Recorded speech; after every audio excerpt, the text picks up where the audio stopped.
Hello, this is Martin from Secrets, the channel for learning about trading and investment. Welcome to the Risk Management for Trading series.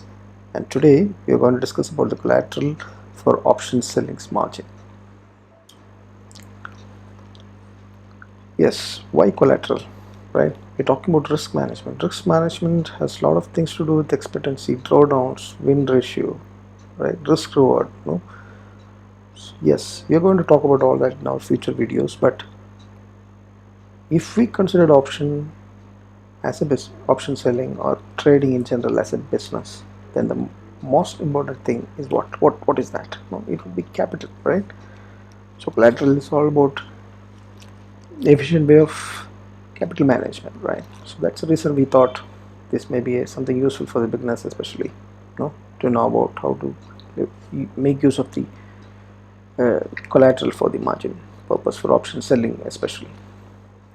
Right? Option selling, as we have discussed in our earlier videos also, is very capital intensive. It's right. So the cost is coming around 1.6 lakhs. If you know, just for index stocks, it may come to much more than that. So let's see the different components, right. So option selling, in addition to being capital intensive, right, from the initial positions point of view, if you're doing the adjustment, it becomes even more capital intensive. So say you have to do some firefighting when the market turns around and moves very violently, you just may need to add more positions or do adjustments of all sorts, which obviously is requiring more capital, right? It's a fact, right? So um, so there are different aspects here. So what is the problem if you don't have a capital? If you don't have enough capital, you can take positions, but you can't adjust properly, right? Or you can't take enough positions required to, you as required, right? These are all undercapitalization issues, right? In addition to that, you have a lot of overnight risk associated, right? Like if we are taking naked options, right, there could be a gap up or gap down that can happen, and then um, it may ruin you if you're option seller without hedge position. So most of the time, undercapitalization is one of the reasons why people don't go into option selling itself, or if they're going, they go with naked and end up in trouble. Another thing is the broker risk. Say you're doing option selling by settling with cash and transferring from your bank account to the broker account in cash, and broker does not give you any interest. That money remains there for months, right, with no benefits, right? And nowadays brokers are even, many brokers are getting bust. So what happened to the cash that that is there with the broker? So that is something. And cash is always associated with cost, and there is cost in order to transfer to the bank from the bank. Every time you do that, there is cost associated, right? So all the problems, dealing with the cash, right? So one is you need capital. Second is you have a lot of risk in maintaining capital. So both this leveraging, both leveraging, some way of leveraging for the capital requirements, and protection against all the kind of risk that we are talking about. This is what collateral is all about. So if suppose someone has the different investment options, now most of us have investments that is done in stocks or mutual funds or government bonds like Bharat bond, or fixed deposits in banks, right? Debt instruments like the exchange traded from liquid Bs. So all different investment options where we invest for the long term, not for the short term, right? Option selling and trading is about mostly shorter term, but longer term investments remain there, and we would continue to get the benefits of that, profits, dividends, interest. All this will continue to be there. Then why not leverage that shares, that FD, or that bonds, or that mutual funds that we have? Why not leverage that as the margin requirement and do away with all the risk associated with the cash, and then know leverage that to make, to multiply your money, right? So this is what collateral for margin is all about. Let's proceed. So collateral, the process, is given by the broker. The broker will give you authorization to use the collateral for margin for option selling, right? So the pledging is the process. You pledge the investments that you have with the broker, right? Provided these investments are in demat form with the CDSL or NSDL.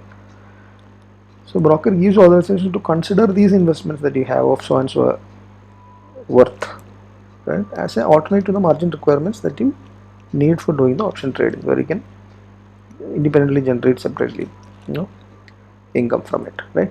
So certain terms that you have to be aware of. One is the haircut. Haircut is the collateral amount is not completely the worth of your investment, right? The broker will decide what kind of share or what kind of ETF or what kind of instrument or asset is it. And depending on that, he will decide, he will take a haircut on the total value of that and then give remaining amount as the collateral. So that is known as haircut. That haircut percentage is published by all the discount brokers and varies with each risk management system of each broker, and but more or less similar in line, right? So haircut is something that you need to ask the broker when you're going ahead. What is the percentage of haircut for this investment that you have, which you want to give as collateral? Now, cash and non-cash component is also known. SEBI has a rule that 50% of the option selling margin has to be in cash. Only other 50 can be used as collateral from your investment and all that, right? But certain kind of investments are there, like sovereign gold bond or liquid base or ETFs. Certain liquid funds are considered to be cash component. That means if you are using those components as cash component as collateral, then you don't need to put this 50% in cash. The full, after the haircut, whatever is available, the full can be used for option selling. No 50-50, right? Now there is another thing is pledging charge. So every time you pledge an advance, there is a charge 20 to 52 plus GST kind of is the rate. You can check each of the broker websites to know more details. So there is a pledging. That is only if you pledge once and unpledge. There is one charge for that. That's all. Now you are using this pledging and then you are ending up in loss. Suppose, right? You leveraged and made use of collateral from your investment and then you ended up in loss, right? Obviously, you have to settle it in cash.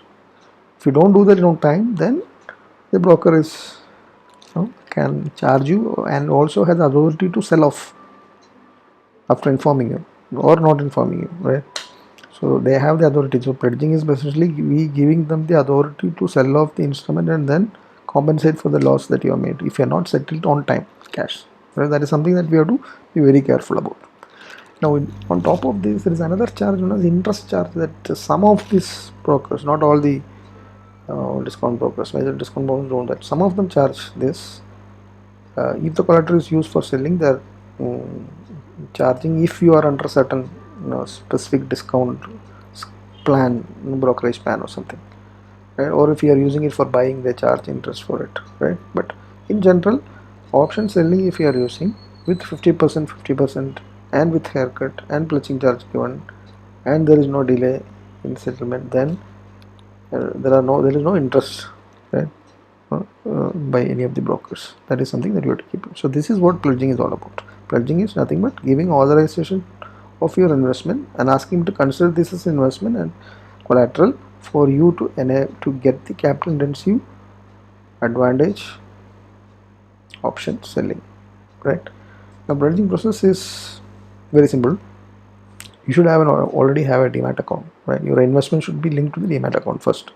If it is with some other demat account, you have to transfer it to this specific broker that you ask. Your demat account has got some investment that is with that another demat account. This broker, that only that broker can give you leverage, not another broker.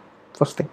Second is the pledge initialization is website based. Modifiers, Zerodha, all these they have got pledge pages in their website. You have to just go there, and once your investment appear there, right click and pledge. Right. Once the pledge initiation happens, second thing is authorization. So that pledge request will be forwarded to the NSE or CDSL, and they would send an SMS to you giving a link, and if you click on that link, you will have to give the OTP and then you authorized. So they will ask you whether you authorize for this broker to pledge this instrument. If you say yes, okay, right, validate, authenticate that, then that's it. Normally it takes 24 to 48 hours. That's all it takes for the entire process to happen. Right. So for the additional haircut details, cash or non-cash, which is this investment, what are the pledging charges, what is the delayed payment, charge, all these things you'll have to individually check. But this is the general structure of the pledging process and the pledging charges and the key components that you have to think about. Now, below the description of this video, I would be giving the Zerodha's cash and non-cash component list of all the shares, mutual funds, and all that, which they what haircut they do. There's the sheet that they made here. I'll give a link of that. Also, their website has got all the details about the pledging process. Right.